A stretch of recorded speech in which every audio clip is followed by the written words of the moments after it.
Yeah.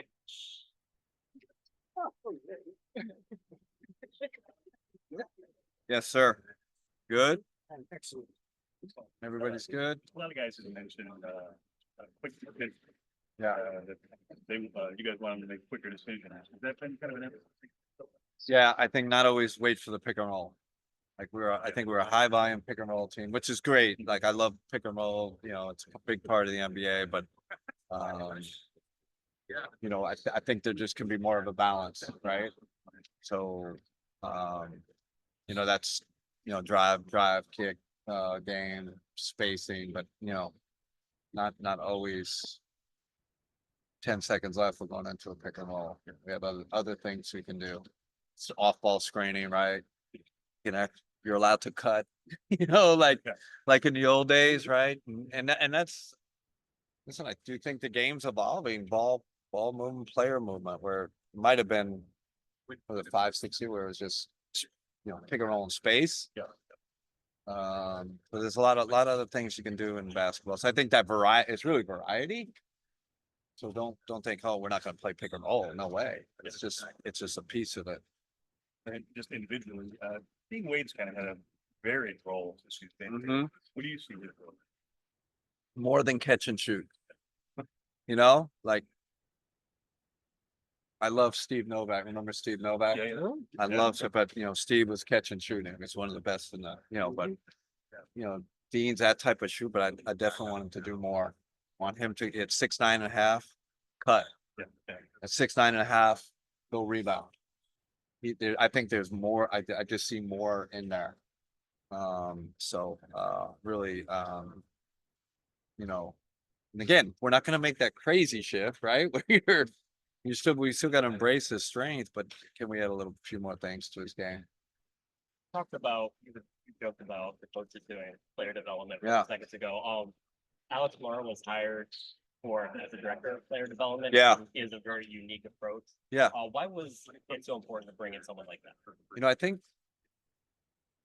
I think when you're coaching the NBA, you think all the answers are in the NBA.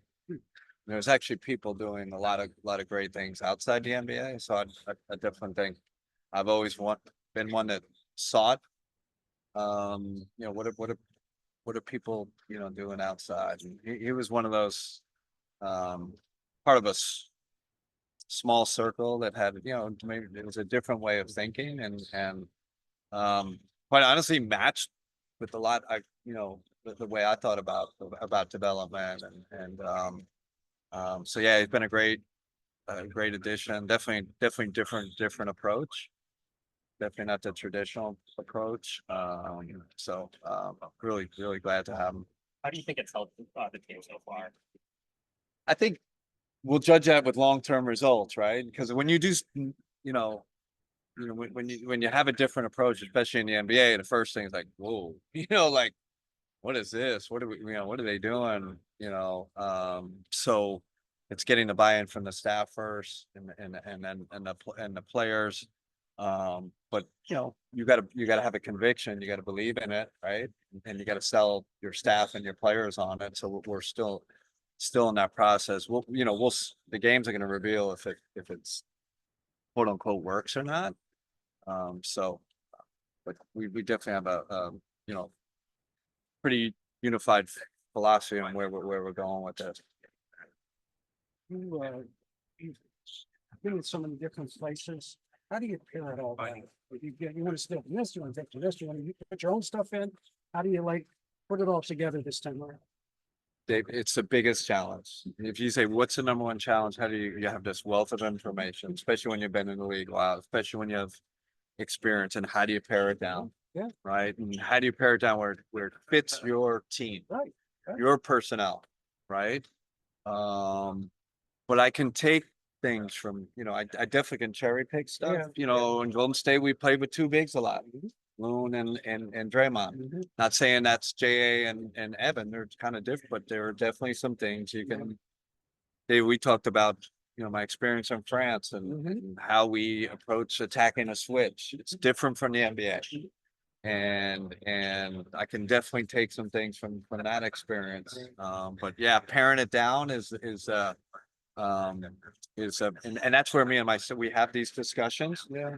And then when we decide though, it's like there's real intention when we Yeah. practice, right? Like in our pre-practice stuff, especially the individual stuff, individual vitamins or multivitamins, we call them, we're very intentional about what we're teaching. If we pared it down Right. and we focused it to, Right. not 80 things, but 3 things. Do you have the personnel to run the split effectively here? Split action? Yeah, we do. We do. But again, that's unique to the Warriors. Right. And that's something like, we've definitely done some breakdowns on it, but we got to see how that evolves. All right. And we got to see what sticks with this team. So, yeah. Ethan. Coach, good to see you. Day Great. 4 of the camp. What was the emphasis on today? You guys have kind of gone in different directions almost each different day. What were the emphases for today's practice? Yeah, more of a play day today. We did a lot of teaching yesterday. So we played more, but definitely with this team, I'd say when I was with younger teams, it was more play, because you had to see more guys. You had to, really kind of make sure everybody gets their opportunity. I do think this is a little more focused on the main group. So yeah, it's probably half teaching, half play. And then the players asked me during the practice, when are we going to play? They asked me like 10 times today. And we got one more breakdown, then we're gonna play. But we got after it with controlled scrimmage, and we played a couple of 4-minute games live, play it like a 4th quarter. And then also, obviously, you guys have been practicing playing against each other for the betterment of a month now. How Yeah. important is it going to be to get active against other opponents, and how much are you and your staff and also the players looking forward to that opportunity? We're still not tired of each other, luckily. It's still been pretty good because we're mixing the teams up. They're doing good, good job like that, no fights yet. That's when it's good. Really not even any like arguments or guys getting into it. So I still think we're in a good space there. Give it a couple of days, right? And we're gonna be ready for some different competition. Spencer. Hey, Coach, just talking in terms of Evan's usage, spiking, the way that this team's been constructed the last few years, a lot of stuff is going through Donovan and Darius. Just adding that ball handler into this, how does that kind of process feel out? And how do you find that balance between those 3 and even, other guys on the floor that are going to handle the ball? I think in today's NBA, that's kind of where it's going with the really good teams. There's multiple ball handlers, right? You can look at teams. You just think about it. Look at teams, across the league, and there's a big that can handle. There's guard, probably two, a guard and a perimeter guy that can handle. So, that's kind of what there's Jokic, but there's also Jamal Murray, right? Like. So every kind of that traditional where kind of just one guy handled it 90% of the John Stockton, right? He had it in his hands all the time. He was running the show. I think that the league's changed. I think it's a multi ball handler league, multi-usage league. And I know from a defensive standpoint, that's the toughest to guard. When you can just lock in on one guy, one action that they run, that's easy to guard. And I, quite honestly, I think that's why the offensive efficiency in this league is it's just going to record level, right? Like you can't focus on one thing. Now you got to focus on 3 different ball handlers.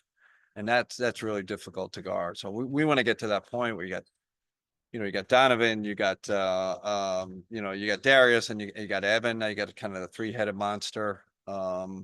And then JA, JA's really made strides as that trail big ball handler. So, when he comes in, when he's in that spread unit with that second unit, you can add him to the mix too. So, I think it should be pretty hard to guard. How long do you think, or what kind of experience does it take to recognize those reads though in real time and Yeah. also in the development? It's going to be growing pains, Scotty Barnes has gone through it, right? Giannis went through it, right? Like, and not necessarily saying that Evans will get, right? But like, he's, he's a young player, and we're gonna up his usage. I think we have to expect some growing pains, and we're okay with that, right? I think this is a long-term look. You're thinking, end to see, how does this keep getting better? But there's definitely gonna be some bumps on the way. You're gonna say, oh man, Evan had 3 turnovers. Well, that's part of it, right? That's part of the growth. We're just we're gonna learn, he's gonna learn through it, we're gonna learn through it. We're gonna learn how to put him in better situations through those mistakes. Evan, Hey Kenny, hope you're doing well. Donovan had stressed this, you had stressed this too. I think a difference in competition is going to be, a little bit of a welcome sight just to kind of maybe test on what you guys have been working on at camp so far. But what for you is kind of like a barometer or template for success, just when you are facing different competition in Chicago later this week or early next week, rather? Yeah, I mean, yeah, especially in the exhibition games, the preseason games, it's 100% focused on our process, and I don't even, obviously always competing to win, but also really focusing on our kind of key performance indicators, we call them. Like, how are we, are we really kind of improving in the areas we're trying to improve. And we kind of all know what they are, right? Like, hey, how's that big lineup doing? How are they do? Do we see progress there? How are Darius and Donovan meshing? What does that look like? So yes, compete and win always, but also keeping an eye on, our improvement areas. How's our pace? Are we kicking the ball ahead? Are we getting to the corners, right? Kind of hammering all that stuff home against different competition. And Darius had mentioned the kind of the at least ballpark goal for you is for him to take about 8 to 9 threes a night. Do you stand by that number, or he's just like, it just kind of varies on 8 the to 9. competition? What Yeah, does he 8 to take 9. now? How many? Six. I think it's reasonable. I think it's reasonable. I don't see that. I don't see that as a crazy number. Conservatively, is it 8? Let's, you know how that goes.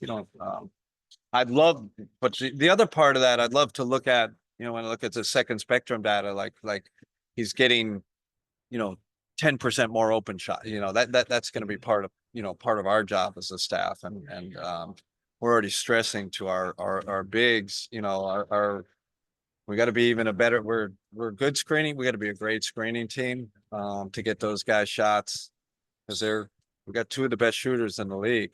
And can we make those shots easier for those guys? Donovan and Isaac have talked about how your more analytics approach. Is there more to it than just increasing pace and more threes? There's so much data coming at you now, and it's back to David's question. How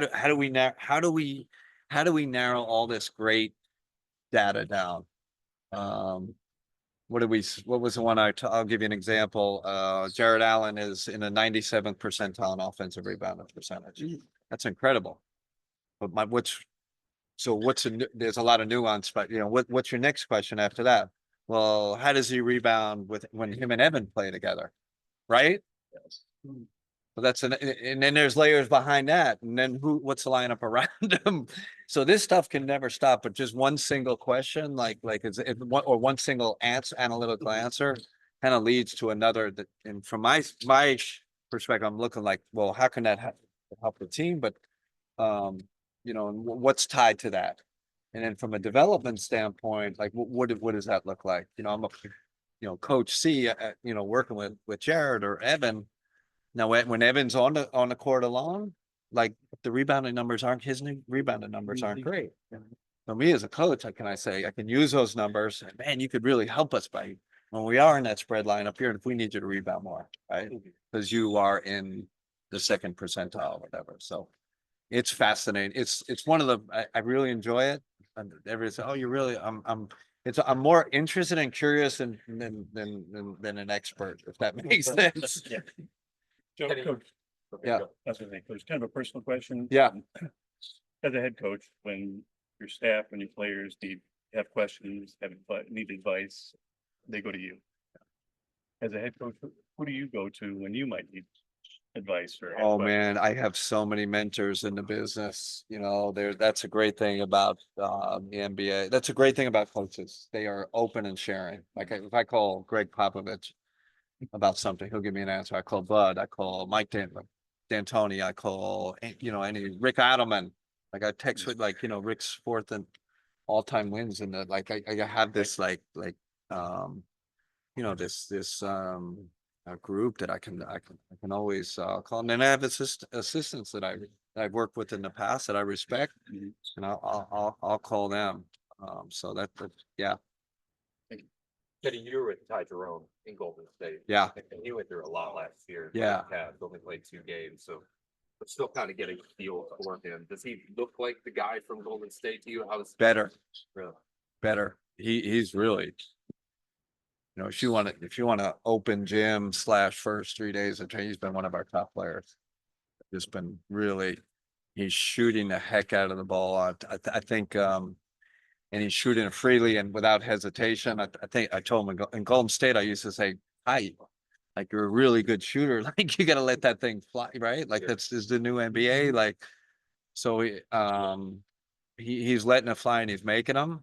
And I think he's really focused on his bot, right? He had that bad injury. And you know how guys, they just flip the switch. It's like, oh my God, like that guy, and again, you're talking about our team, like guys that really have shifted to a more like, performance, like the performance part for me. I told him I said, how much better are you going to get at basketball? Like you're smart, you can shoot, you can pass, like come on, you got to, you got to move better, you got to get your body right. And so that's his development piece, right? And I think he's really embraced that, and he is playing really, really well. Your roster is unique. You have a bunch of different guys that Yeah. can run a team and handle, and you can stagger Darius and Donovan and have Donovan be the de facto backup point guard. Is there Yeah. room for somebody like that? Yeah, there's room, especially if you're playing 10 guys or 11 something. And there's always room. Especially when a guy's playing that well, if he continues to play well, he's gonna push for minutes. So I've not done the rotations yet, so don't ask me, but yeah, you keep asking. Yeah, go ahead, keep asking. But that'll play out. But yeah, there's room for him. You could argue, is he I'm not gonna say it. Let's just wait, but he's playing great and hope it continues. Okay. All right. Thank you. Appreciate you guys.